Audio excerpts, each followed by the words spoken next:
अस्सलाम वालेकुम, कैसे हैं आप सब? ठीक होंगे इंशाल्लाह और अल्हम्दुलिल्लाह हम सब भी ठीक हैं आप सबकी दुआओं से। तो आज हम बना रहे हैं मज़ेदार सा लंच, तो वीडियो को फुल वॉच कीजिएगा। तो यहाँ पे हम बना रहे हैं चीज़ चिली टोस्ट और बहुत ही मज़ेदार सा बनने वाला है। तो यहाँ पे हमने इसके लिए ले लिए है 4 अदद ब्रेड और 4 स्लाइस मैंने ली है मोज़रेला चीज़ के स्लाइस में लिया है और 1 चम्मच मैंने ले लिया है बटर का और शिमला मिर्च, हरा धनिया, हरी मिर्च 3 अदद और 2 जवे मैंने ले लिए हैं हरी मिर्च के। तो अब हम इसको बनाना स्टार्ट करते हैं। तो वीडियो को फुल वॉच कीजिएगा और मेरे चैनल पे न्यू हैं तो मेरी वीडियो को लाइक शेयर एंड सब्सक्राइब करना तो बिल्कुल भी ना भूलिएगा और प्यारा सा कमेंट भी कीजिएगा कि आपको ये वाली रेसिपी कैसी लगी। जब आपके प्यारे प्यारे से कमेंट्स आते हैं तो पढ़ने में बहुत ज़्यादा मज़ा आता है और दिल खुश होता है और दिल चाहता है कि मज़ीद अच्छी अच्छी वीडियोस बनाई जाए। और यहाँ पे हमारी हरी मिर्च भी हमने काट ली है बिल्कुल बारीक बारीक और धनिया भी बिल्कुल हमने बारीक ही काटा है।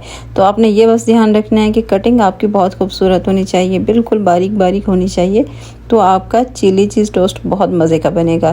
तो यहाँ पे शिमला मिर्च हमने ले ली थी तो इसको भी हमने बिल्कुल बारीकी से ही काटना है। जैसे कि बच्चों की वेकेशन चल रही हैं और हमें समझ भी नहीं आ रही होती कि हम क्या इनको बना के दें, और बच्चे यकीन माने खुश भी नहीं होते उनको जितनी मर्ज़ी अच्छी चीज़ बना के दे दें। तो मेरे बच्चे तो बहुत खुश हो जाते हैं जब मैं उनको ये चिली चीज़ टोस्ट बना के देती हूँ। तो उनको बड़ी खुशी होती है कि मम्मा ने बहुत हमें ज़बरदस्त किस्म की चीज़ बना के खिला दी है। तो आप भी मेरे कहने पे एक दफ़ा अपने बच्चों को ये ट्राई ज़रूर करवाइएगा, उनको लंच करने का बहुत ज़्यादा मज़ा भी आएगा और पसंद भी आएगा। तो आपको खुद को भी बहुत पसंद आएगा, ये इतना टेस्टी होता है। और फिर अपना प्यारा सा कमेंट भी कीजिएगा कि आपको पसंद आया कि नहीं। और यहाँ पे हमारा सारा मटेरियल माशाल्लाह से रेडी हो चुका है। तो हम एक ही बाउल में इसको ऐड कर देते हैं। तो ये देखिए सब चीज़ें की आप कटिंग चेक करें कि कटिंग मैंने कितनी बारीकी से की है और बिल्कुल एक जैसी ही कटिंग हमने की है। तो उसके बाद हम डाल देते हैं इसके अंदर बटर मैंने 1 ही चम्मच लिया है। 4 स्लाइस मैंने लिए हैं चीज़ के। चीज़ यहाँ पे मैंने मोज़रेला चीज़ यूज़ की है, आपके पास जो भी हो आप वो कर सकते हैं, ज़रूरी नहीं है कि मोज़रेला होनी चाहिए या कुछ और, जो भी हो आपके पास अवेलेबल वो आप इसके अंदर ऐड करें और इसको बनाएं और इंजॉय करें। तो यहाँ पे ये देखिए इस तरह का हमें मिक्सचर चाहिए, बैटर हमारा इतना ही होना चाहिए। तो यहाँ पे ये मैंने 4 स्लाइस का बनाया है तो मुझे इतना इनफ है। आपने ज़्यादा बनाना है तो फिर आप ये चीज़ें की मिकदार बढ़ा दें। तो यहाँ पे ये देखें मैंने यहाँ पे ब्रेड के स्लाइस ले लिए। तो अब हम इनके किनारे कट कर देने हैं। अगर आपको पसंद है तो आप रहने दें, मेरे बच्चों को पसंद नहीं होते तो इसीलिए मैंने बस सिर्फ हल्के हल्के इनके किनारे कट कर लेने हैं ताकि बच्चे भी खुश और माँ भी खुश। बस हमने इसी तरीके से सारे किनारों को काट लेना है। उसके बाद हमने ये देखिए इसी तरीके से सारे सेम बना लिए और जो किनारे काटे हैं इसको हम ज़ाया नहीं करेंगे, हमने इसको बॉल में डाल के रख देना है। जब हमने ब्रेड क्रम्स बनाने होते तब ये हमें काम आएंगे। तो यहाँ पे मैंने नीचे बटर ऑयल कुछ भी नहीं लगाया, इसको हमने हल्का हल्का से ऐसे ही सेक लगा दिया है। ये देखिए हल्का सा इसको ब्राउनिश तक कलर दिया, इसके ज़्यादा हमने नहीं ब्राउन किया, हल्का हल्का किया ताकि यहाँ से हमने लगाना है बैटर तो यहाँ से पके हुए होने चाहिए। तो ये देखिए चारों स्लाइस हमने एक जैसे ही बना लिए तो हमने बराबर रख लेने। उसके बाद हमने बराबर इन पे जो बैटर हमने बना के रखे वो हम इस पे लगा देंगे। तो बैटर किस तरीके से लगाना है तो ये मैं आपको बताती हूँ, क्योंकि इसके अंदर होती है चीज़ तो हमने बहुत ही ध्यान और एहतियात से लगाना है ताकि ये चीज़ नीचे को ना चली जाए और बिल्कुल ब्रेड के ऊपर ही रहे।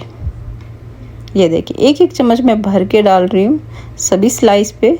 तो उसके बाद हमने इसको अच्छे तरीके से फैला देना है। लेकिन फैलाना कैसे है तो ये आप मुझे देखिए मैं किस तरह से फैला रही हूँ, सेम इसी तरीके से ही बनाना। तो इंशाल्लाह चीज़ चिली टोस्ट आपसे बहुत मज़े का और बहुत ही परफेक्ट सा बनेगा और यकीन माने आपके बच्चों को तो ये रेसिपी बहुत ही पसंद आने वाली है। तो ज़रूर ट्राई कीजिएगा मेरे कहने पर। ये देखिए हमने इसी तरीके से चम्मच की मदद से इसको ऐसा ऐसा फैला देना, लेकिन हमने किनारों पर बहुत ज़्यादा नहीं फैलाना है, इसको हमने ज़्यादा दरमियान में रखना है ताकि चीज़ है तो चीज़ नीचे को बिखर ना जाए। ये देखें बस हमने दरमियान में ज़्यादा छोड़ना है, हल्का हल्का हमने किनारों पे लगे, जब चीज़ मेल्ट होगी तो ये खुद ही फैल जाएगी। तो ये देखिए अब हमने हल्का सा सिर्फ ग्रीस किया बटर नीचे और उसके बाद हमने ये स्लाइस रख दिए। अब हम इसको 1.5 मिनट का या 1 मिनट का दम लगा देंगे। उसके बाद अल्हम्दुलिल्लाह आराम से ये चीज़ भी मेल्ट हो जाएगी और चिली चीज़ टोस्ट भी हमारे रेडी हो जाएंगे। और यकीन माने बहुत ही परफेक्ट रेसिपी है, ज़रूर ट्राई कीजिएगा। और जब ये बच्चों को ट्राई करवाएंगी तो आप यकीन करें कि आपके बच्चों ने कहना कि हमें मम्मा इसको बार बार बना के दो, ये इतने मज़ेदार इतने टेस्टी होते हैं कि दिल खुश हो जाता है और मज़ा आ जाता है। और जब बच्चे खुश होते हैं तो यकीन माने दिल को बड़ी खुशी होती है कि हाँ हमारे बच्चे खुश हैं। तो ये देखिए इसी तरीके से हमने इसके पीस कर लेनी है। और फिर हम इसको डिश आउट करते हैं और फाइनल लुक दिखाते हैं कि फ़ाइनल लुक इसकी कैसी आई। और यकीन माने फ़ाइनल लुक देख के आपका दिल खुश हो जाएगा। ज़रूर इसको बना के ट्राई कीजिएगा और प्यारी प्यारी राय दीजिएगा कि आपको ये वाली रेसिपी कैसी लगी। और मेरे चैनल को लाइक, शेयर एंड सब्सक्राइब करना तो बिल्कुल भी ना भूलिएगा। और ये देखिए माशाल्लाह क्या खूबसूरत लग रहे हैं। उसकी फ़ाइनल लुक देखिए कितनी ज़बरदस्त है। और ये देखिए अल्हम्दुलिल्लाह बहुत मज़ेदार से बनी है, ट्राई ज़रूर कीजिएगा। और यहाँ पे आप इसको केचप के साथ भी ले सकते हैं, मायोनीज़ के साथ भी ले सकते हैं। इसको जो आपको पसंद हो आप इसके साथ ट्राई करें। और ये देखिए कितनी खूबसूरत लग रही है। और दुआ में हमेशा याद रखिएगा। इंशाल्लाह मिलते हैं नेक्स्ट वीडियो में। अल्लाह हाफिज़।